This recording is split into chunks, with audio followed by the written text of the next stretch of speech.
Liverpool Football Club have entered the race to sign the Sporting Lisbon midfielder Nunes. Reports coming out of Portugal claim that Sporting Lisbon are expecting the proposal to take Matheus Nunes to England to arrive any moment. Wolverhampton Wanderers have recently joined by Chelsea and Liverpool in this race.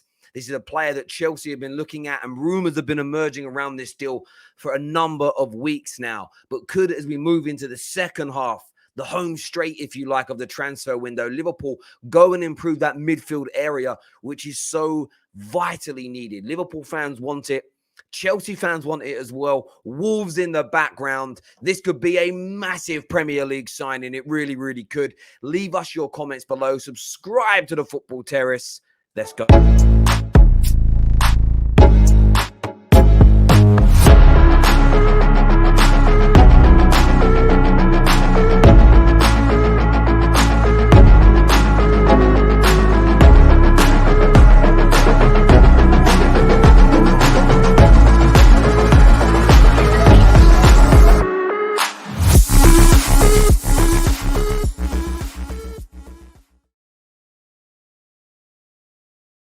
Here's the extract here of the article that has circulated. As you can see, it states that Sporting Lisbon believe that a proposal is due from England at any moment.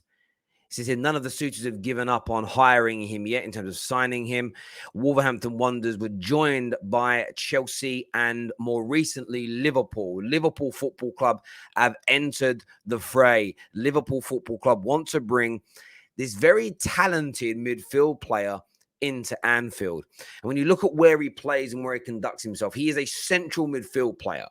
Over 2,700 of his minutes over the past two seasons have come in central midfield, around on the left-hand side of the midfield, around nearly 1,000 minutes on the other side. And if you look, yes, he can play in a more advanced role. He can move out to the wings. He can move out to the right when needed. But he is a central midfielder, predominantly on the left-hand side of the pitch. He's also a phenomenal technician, a phenomenal player when it comes to his ability to move the ball. Good engine, good athlete, excellent stamina. This is a player that, when you research him and look into him, you can completely understand why two of the world's biggest clubs and Wolverhampton Wanderers, of course, I mean no disrespect to them, are fighting for this player, looking at this individual. Now, the price is the potential stumbling block for all involved. It is reported to be between 40 and 50 million to bring this individual in. Now, and I want to make sure I say this in the right way. There's always a risk when it comes to buying players from abroad. We know this already. But at 23 years of age, I think that risk is dissipated.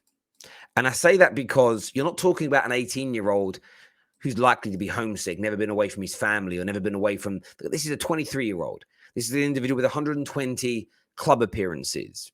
In the last 2 years, played 8 games for his country. So this is an individual that is growing in stature. This is an individual that is a 23-year-old man. You know, this season, I'm not too sure when his birthday is. Let me check it. He's going to turn 24 next month. This is a man in his mid-20s, you know.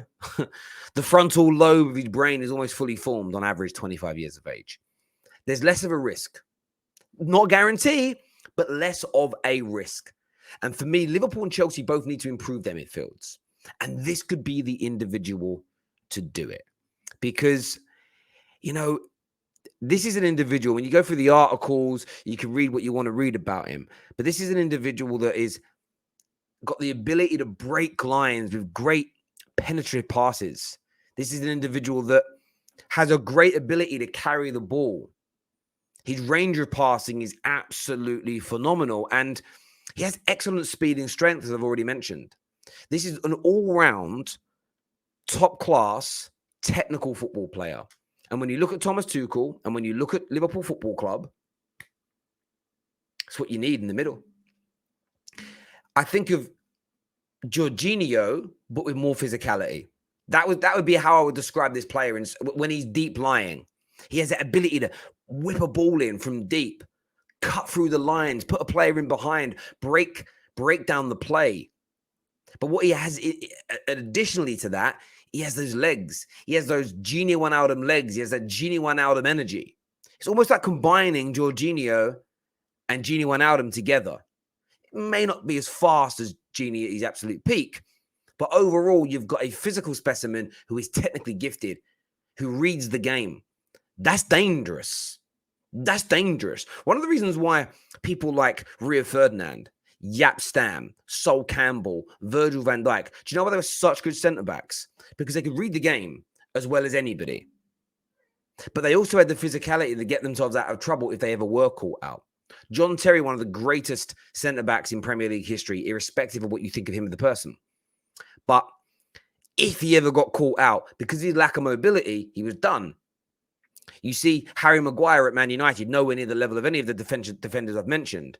But when he's caught out, he's exposed because there's that lack of mobility. The same can be said for midfield. If you're in midfield and you're a great reader of the game, Pirlo, Michael Carrick, Jorginho. I like Jorginho, by the way. These guys read the game so brilliantly. Pirlo had a little bit of physicality, but they weren't physical players. So there were times where they would lose certain battles in certain games, especially if they were up against good quality, great technicians, and speed and power. And that's where Nuno has a great advantage. And I think just looking at him play, his stature, his technical ability, and the physical specimen that he is, I think he could be very well suited to the Premier League. And when you speak of physical specimen, it's not, I don't mean height and muscles and that type of nonsense. I'm just, because N'Golo Kante, sorry, he wasn't eating big. It's about the way you're built, the way you are. And, this is a serious player. And I'm bigging him up here. I can't not big him up. I can't read what I've read, watch what I've watched, research what I've researched, and then say, I'm not sold on him. Will it work? That's another question. But that isn't how you judge. I don't like judging signings like that. Otherwise, we have to use that logic for every player, every club is signing. Even moving internally in the Premier League, we've seen lots of people flop. We've seen lots of people not pick up the baton where they left off. And I'm going to keep that same energy in the here and now. This is potentially a superstar signing. By the time the Premier League kicks off and he's settled, just about to turn 24, this is a potential superstar in the making for Liverpool or Chelsea if they land him. Of course, Wolverhampton Wanderers are there as well. And there is a chance Wolves get him. There is a chance that Chelsea and Liverpool go, it reads good. It sounds good. It looks good. But maybe, just maybe, he isn't quite right for us. There's always that chance. There's always that possibility. But I say this, and I mean this with sincerity. I mean this with an air of caution. It would be the word I'd look for here. If Wolverhampton Wanderers get him, this could be a player in 2-3 years' time. Clubs are looking to drop 80 to 90 million pounds on to buy. That's the risk versus reward here. Yes, it could mean 40 million pounds get spent in the here and now. And it didn't quite work. But you could probably sell him back on for 20 million somewhere across Europe and make half your money back. Make half your money back. On an accounting level, if you sell him within his contract and you're paying in installments, you actually make a profit on an accounting level, which is what the clubs care about more than anything else.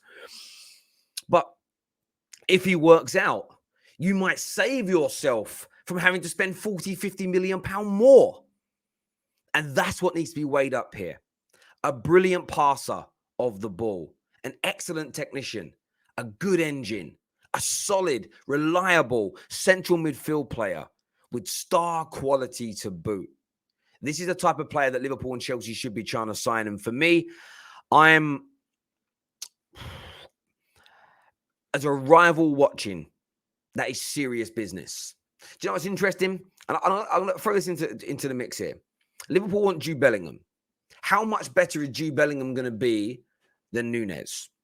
If he does end up being better than him, is he worth the 100 million pounds versus 30 to 40 million pounds? Is he 2 to 3 times better overall? I don't know. Declan Rice is who Chelsea are linked to.